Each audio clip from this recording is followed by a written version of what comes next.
ओम श्री शक्ति नमः। ओम श्री शक्ति नमः। ओम श्री शक्ति नमः। ओम श्री शक्ति नमः। 88वां अध्याय। भगवान विष्णु योग माया के अधीन क्यों हो गए? ऋषियों के इस प्रश्न के उत्तर में सूर्य जी द्वारा उन्हें आदि शक्ति भगवती की महिमा सुनाना। ऋषिगण बोले, हे माँ बाघ, हमें इस कटानक में मान अद्भुत संशय है। हे माँ मते, वेदों, शास्त्रों और पुराणों तथा बुद्धिमान लोगों की सदा से यह अवधारणा रही है कि ब्रह्मा, विष्णु तथा शंभु ये तीनों देवता सनातन हैं और इस ब्रह्मांड में इनसे बढ़कर अन्य कोई नहीं है। ब्रह्मा जगत का सृजन करते हैं, विष्णु पालन करते हैं और शंकर प्रलय काल में संहार करते हैं। ये तीनों ही इसमें कारण हैं। ब्रह्मा, विष्णु और महेश ये तीनों देवता एक ही मूर्ति के तीन स्वरूप हैं। ये योग कर्म से रज, सत्व और तम गुणों से युक्त होकर अपना अपना कार्य करते हैं। उन तीनों में माधव, पुरुषोत्तम, आदिदेव, जगन्नाथ श्रेष्ठ हैं और वे सभी कार्य संपादित करने में समर्थ हैं। अनुपम तेज वाले विष्णु से बढ़कर सर्वसमर्थ अन्य कोई भी नहीं है। उन जगतपति विष्णु को योग माया ने विवश करके भला कैसे सुला दिया?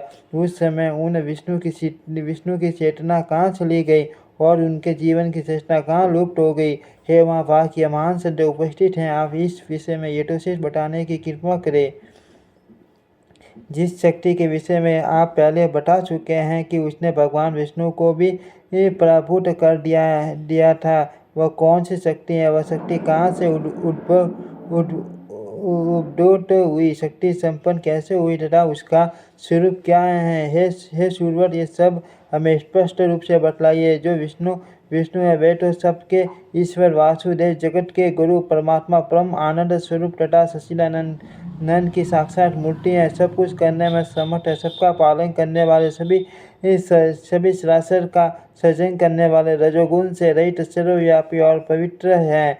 वे परात्पर विष्णु निद्रा की परतंत्रा में कैसे आबद्ध हो गए? हे परंतप, हमें इस प्रकार का आश्चर्यजनक संदेह है।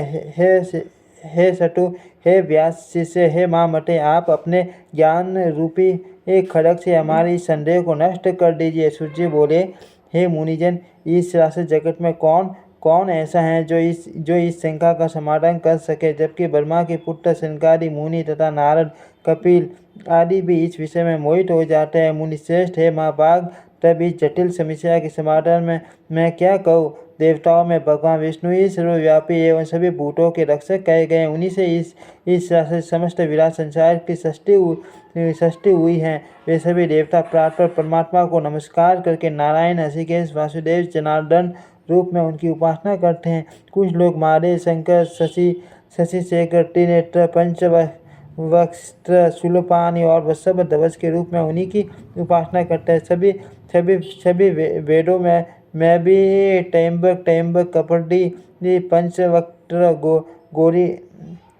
गौरी दयालधारी, कैलाशवासी, सर्वशक्ति समन्वित, बुद्ध गणों से सेवित एवं दक्ष यज्ञ विध्वंसक आदि नामों से उनका गुणगान किया गया है।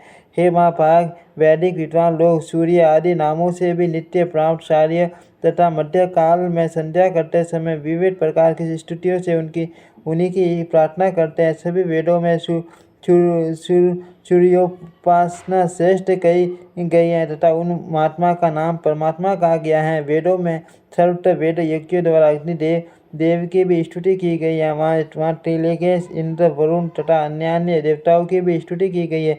जिस प्रकार गंगा अनेक धाराओं में विद्यमान रहकर प्रवाहित होती है, उसी प्रकार मनुष्य ऋषियों द्वारा भगवान विष्णु सभी देवताओं में विद्यमान बताए गए हैं।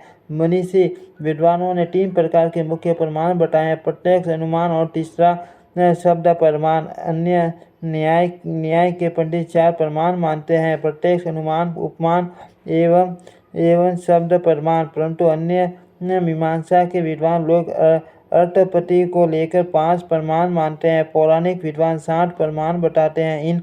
इन प्रमाणों से भी जो दुर्ज्ञेय है वह है परम ब्रह्म। इसीलिए इस विषय में बुद्धि शास्त्र एवं निश्चयात्मक युक्ति से बार बार विचार करके अनुमान करना चाहिए। साथ ही सरल मार्ग का अनुसरण करने वाले दृष्टांतर द्वारा इस प्रत्यक्ष विज्ञान का चिंतन बुद्धिमान मनुष्यों को सर्वदा करते रहना चाहिए। प्राय सभी पुराण तथा विद्वान ऐसा कहते हैं कि ब्राह्मण में सृष्टि उनके करने की शक्ति, विष्णु में पालन करने की शक्ति, शिव में संहार करने की शक्ति, सूर्य में प्रकाश करने की शक्ति तथा शेष और कश्यप में पृथ्वी को धारण करने की शक्ति स्वभावतः विद्यमान रहती है। इस प्रकार एकमात्र वे आदि शक्ति स्वरूप भेद से सभी में व्याप्त रहती हैं। वही अग्निदाहकत्व शक्ति तथा वायु में संचार शक्ति है। कुंडलिनी शक्ति के बिना शिव भी सब बन जाते हैं। विद्वान लोग शक्तिहीन जीव को निजी एवं असमर्थ कहते हैं।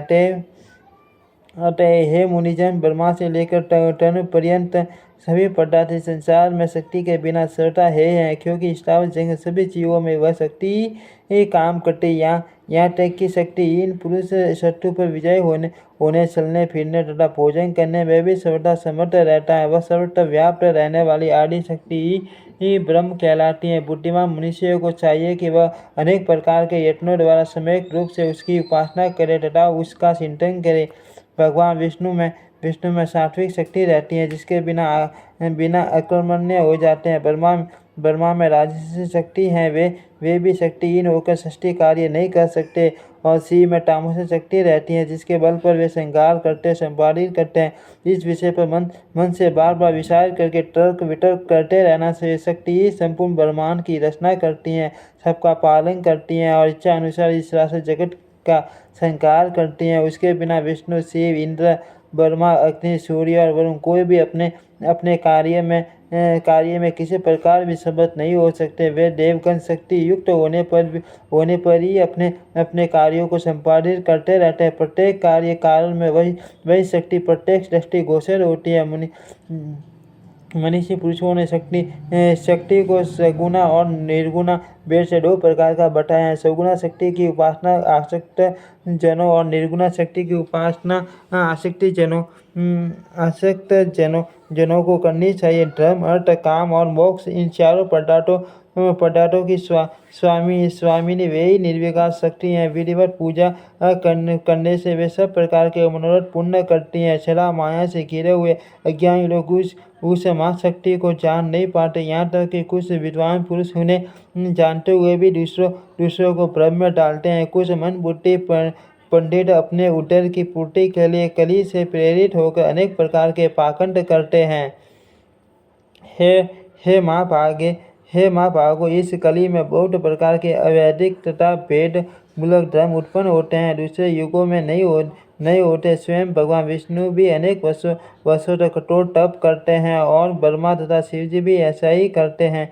ये तीनों देवता निश्चित ही किसी का ध्यान करते हुए कठिन तपस्या करते रहते हैं। इसी प्रकार अपनी इच्छाओं की पूर्ति के लिए ब्रह्मा, विष्णु, महेश ये तीनों ही देवता अनेक प्रकार के यज्ञ सदा करते हैं। वे उन पराशक्ति ब्रह्म नाम वाली परमात्मिका देवी को नित्य एवं सनातन मान कर सर्वदा मन से उन्हीं का ध्यान करते हैं। वे हे मुनि से सब शास्त्रों का यही निश्चय जानना चाहिए कि द्वंद निश्चय विद्वानों के द्वारा वे आदि शक्ति सदा सेवनीय है। यह गुप्त रहस्य मैंने कृष्ण देवपायन से सुना है, जिसे उन्होंने नारद जी ने अपने पिता ब्रह्मा जी से और ब्रह्मा जी ने भी भगवान विष्णु के मुख से सुना था। इसलिए विद्वान पुरुषों को चाहिए कि वे न तो किसी अन्य की बात सुने और न माने तथा दृढ़ प्रतिज्ञ होकर सर्वदा शक्ति की उपासना करे। शक्तिहीन असमर्थ पुरुष का व्यवहार तो प्रत्यक्ष ही देखा जाता है कि वह कुछ कर नहीं पाता। इसीलिए सर्वव्यापिनी आदि शक्ति जगत जननी भगवती को ही जानने का प्रयत्न करना चाहिए। इति श्रीमद्देवी भागवते महापुराणे अष्टादशसहस्र संहितायां प्रथम स्कंदे आराध्य निर्णय वर्णन नमाष्टमो अध्यायम्। ओम श्री शक्ति नमः। ओम श्री शक्ति नमः।